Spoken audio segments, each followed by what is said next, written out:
Paulo, o apóstolo da fé e da coragem. Capítulo 5. Pregando entre os gentios. A mim, o menor de todos os santos, me foi dada esta graça de pregar aos gentios o evangelho das insondáveis riquezas de Cristo. Efésios 3, verso 8. De Antioquia da Pisídia, os apóstolos foram para Icônio. Esse lugar era um grande refúgio para os amantes do prazer e para pessoas que não tinham na vida nenhum objetivo especial. A população era composta de romanos, gregos e judeus. Como em Antioquia, aqui os apóstolos iniciaram seus labores nas sinagogas do seu próprio povo, os judeus. Eles depararam com assinalado sucesso. Muitos judeus e gregos aceitaram o evangelho de Cristo. Mas, como nos lugares anteriores, onde os apóstolos tinham trabalhado, os judeus incrédulos deram início a uma irrazoável oposição àqueles que aceitavam a verdadeira fé, e até onde estava em seu poder incitaram os gentios contra eles. Os apóstolos, porém, não se desviaram facilmente de sua obra, pois muitos estavam diariamente aceitando a doutrina de Cristo. Eles prosseguiram fielmente, mesmo em face da oposição, inveja e preconceito. Milagres eram diariamente operados pelos discípulos através do poder de Deus, e aqueles cuja mente estava aberta à evidência foram influenciados pelo convincente poder desses acontecimentos. A crescente popularidade da doutrina de Cristo despertou os incrédulos judeus para nova oposição. Estavam cheios de inveja e ódio e decididos a deter imediatamente os labores dos apóstolos. Dirigiram-se às autoridades e representaram a obra dos apóstolos sob a mais falsa e distorcida luz, levando os oficiais a temer que toda a cidade estivesse em perigo de ser incitada à insurreição. Declararam que grande número estava se unindo aos apóstolos e sugeriram que isso tinha em vista desígnios secretos e perigosos. Em consequência destas acusações, os discípulos foram repetidamente levados diante das autoridades, mas em todos os casos eles se defenderam tão habilmente que, embora os magistrados tivessem prevenção contra eles pelas falsas declarações que tinham ouvido, não ousaram condená-los. Puderam apenas reconhecer que os ensinamentos dos apóstolos visavam tornar os homens cidadãos virtuosos e cumpridores da lei. Os judeus e gregos, destituídos de preconceito, assumiram a posição de que a moralidade e a boa ordem da cidade melhorariam se os apóstolos tivessem permissão de permanecer e trabalhar ali. Nas ocasiões em que os apóstolos eram levados diante das autoridades, sua defesa era tão sensata e a declaração que eles davam de sua doutrina era tão clara e compreensível que uma considerável influência era exercida em seu favor. A doutrina que eles pregavam ganhava grande publicidade naquele lugar e era levada diante de um número ainda maior de ouvintes não preconceituosos. Os judeus perceberam que seus esforços para impedir o trabalho dos apóstolos eram sem proveito e apenas resultavam em acrescentar maior número à nova fé. Por causa disso, o furor dos judeus chegou a tal ponto que decidiram alcançar seus objetivos de qualquer modo. Despertaram as piores paixões na turba ruidosa e ignorante, criando um tumulto que eles atribuíram à ação dos apóstolos.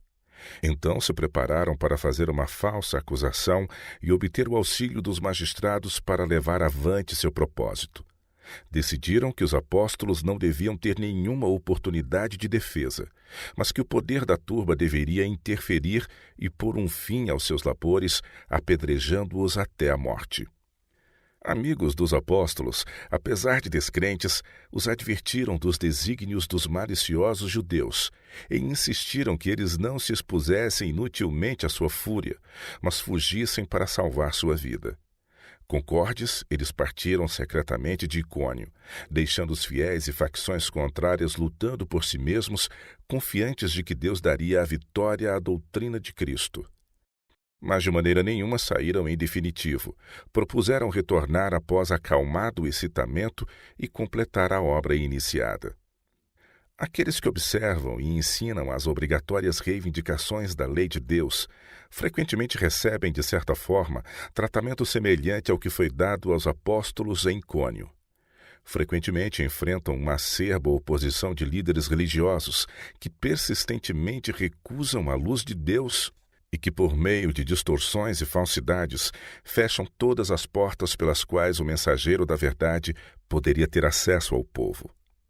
Em seguida, os apóstolos foram para Listra e Derbe, cidades da Licaônia. Estas foram habitadas por um povo supersticioso e pagão, mas entre eles havia almas que ouviriam e aceitariam a doutrina de Cristo. Os apóstolos preferiram trabalhar nestas cidades porque ali não enfrentariam o preconceito e a perseguição dos judeus. Agora eles entraram em contato com um elemento inteiramente novo, a superstição e idolatria pagã. Apesar de a perseguição e oposição os assaltar de todos os lados, a vitória ainda coroava seus esforços e conversos eram diariamente acrescentados à fé. Em Listra não havia nenhuma sinagoga judaica, embora existissem alguns judeus ali. O templo de Júpiter ocupava uma posição notável na cidade. Paulo e Barnabé se apresentaram juntos ao povo, ensinando a doutrina de Cristo com grande poder e eloquência. A população crédula acreditou que eles fossem deuses descidos do céu. Ao explicarem os apóstolos sua crença ao povo ali reunido, os adoradores de Júpiter procuraram ligar essas doutrinas o mais rapidamente possível com sua própria fé supersticiosa. Paulo dirigiu-se a eles em língua grega, apresentando para sua consideração tais assuntos que os levariam a uma compreensão correta daquele que deveria ser o objeto de sua adoração. Dirigiu-lhes a atenção ao firmamento dos céus, o sol, a lua e as estrelas, a bela ordem das sucessivas estações, as poderosas montanhas cujos picos estavam coroados de neve, as árvores altaneiras e as variadas maravilhas da natureza que mostravam uma capacidade e exatidão além da compreensão finita. Mediante essas obras visíveis do Todo-Poderoso, os apóstolos conduziram o espírito dos gentios à contemplação da grande mente do universo. Paulo então lhes falou acerca do Filho de Deus, que veio do céu ao mundo por haver amado os filhos dos homens. A vida e ministério de Jesus foram apresentados a eles. Sua rejeição por parte daqueles a quem viera salvar, seu julgamento e crucifixão por homens ímpios, sua ressurreição dentre os mortos para finalizar a obra na terra e sua ascensão ao céu para ali atuar como advogado do homem na presença de Deus. Com o Espírito e o poder de Deus, Paulo e Barnabé pregaram o Evangelho de Cristo.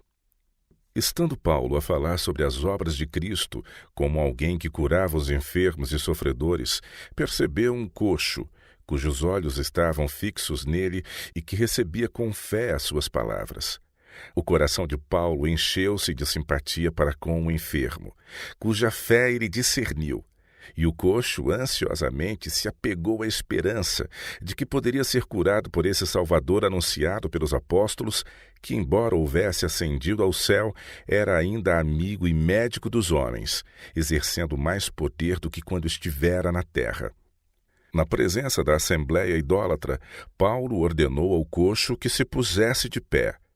Até então o coxo não podia fazer mais do que assentar-se, mas agora ele se apegou com fé às palavras de Paulo e obedeceu instantaneamente ao seu mando e pela primeira vez na vida pôs-se de pé.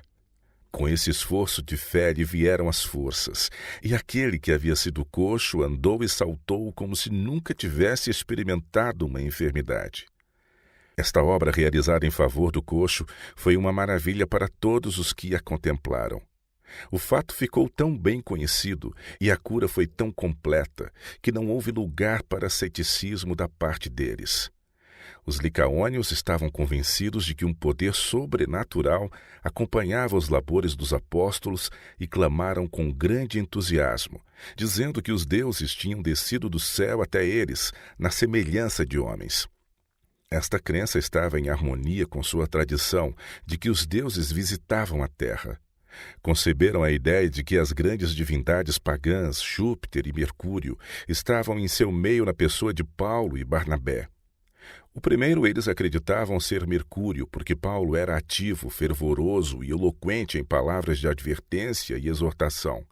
Acreditavam que Barnabé era Júpiter, o pai dos deuses, por causa de sua venerável aparência, sua digna compostura e a suavidade e benevolência expressas em seu semblante. As novas da cura milagrosa do coxo logo foram divulgadas em toda aquela região, até ser despertada uma excitação geral, e os sacerdotes do templo dos deuses se preparavam para honrar os apóstolos como visitantes das cortes celestiais, sacrificando-lhes animais e trazendo ofertas de grinaldas e coisas preciosas. Os apóstolos tinham procurado retiro e descanso em um lar privado, quando sua atenção foi despertada para o som da música e os brados entusiásticos de uma vasta multidão que se aproximava da porta da casa onde eles estavam hospedados. Quando os ministros de Deus se certificaram da causa daquele alvoroço e o motivo de tal excitamento, ficaram cheios de indignação e horror. Rasgaram suas vestes e saltaram para o meio da multidão para impedir novas demonstrações. Paulo, clamando com uma voz que sobrepujava o barulho da multidão, captou-lhe a atenção e, cessando subitamente o tumulto, disse: Senhores, por que fazeis isso? Nós também somos homens como vós, sujeitos aos mesmos sentimentos, e vos anunciamos o Evangelho para que destas coisas vãs vos convertais ao Deus vivo, que fez o céu, a terra, o mar e tudo o que há neles, o qual, nas gerações passadas, permitiu que todos os povos andassem nos seus próprios caminhos. Contudo, não se deixou ficar sem testemunho de si mesmo, fazendo bem, dando-vos do céu chuvas e estações frutíferas, enchendo o vosso coração de fartura e de alegria. O povo ouviu as palavras de Paulo com manifesta impaciência. Sua superstição e entusiasmo em relação aos apóstolos tinham sido tão grandes que estavam relutantes em reconhecer o seu erro e ter suas expectativas e propósitos frustrados. Não obstante terem os apóstolos negado positivamente a divindade a eles atribuída e o esforço de Paulo para dirigir a mente deles ao verdadeiro Deus como o único objeto digno de adoração, foi ainda muito difícil desviá-los de seu propósito. Eles raciocinavam que tinham visto com os próprios olhos o miraculoso poder exercido pelos apóstolos, que tinham visto um coxo que nunca dantes usara seus membros saltar e regozijar-se com perfeita saúde e vigor, por meio do exercício do maravilhoso poder exercido por esses estrangeiros. Mas, depois de muita persuasão da parte de Paulo e da explicação da verdadeira missão dos apóstolos, o povo relutantemente foi levado a desistir do seu propósito. Eles, apesar de não terem ficado satisfeitos, levaram os animais sacrificiais de volta.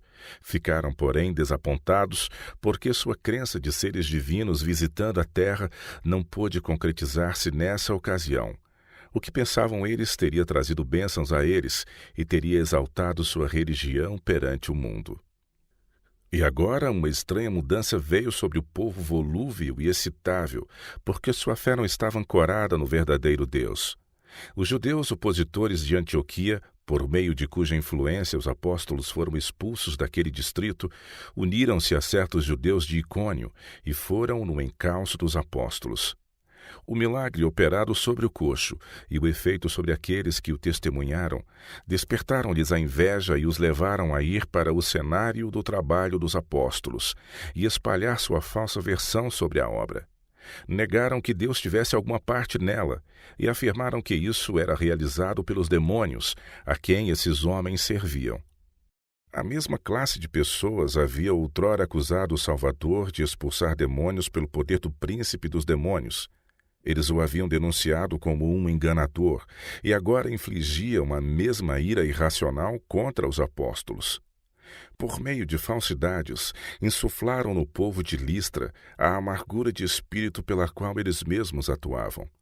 Afirmaram estar inteiramente familiarizados com o trabalho de Paulo e Barnabé, e de tal modo representaram mal sua obra e caráter, que esses pagãos que estiveram prontos a adorar os apóstolos como seres divinos, agora os consideravam piores do que criminosos, e qualquer que os tirasse do mundo prestaria um bom serviço a Deus e à humanidade.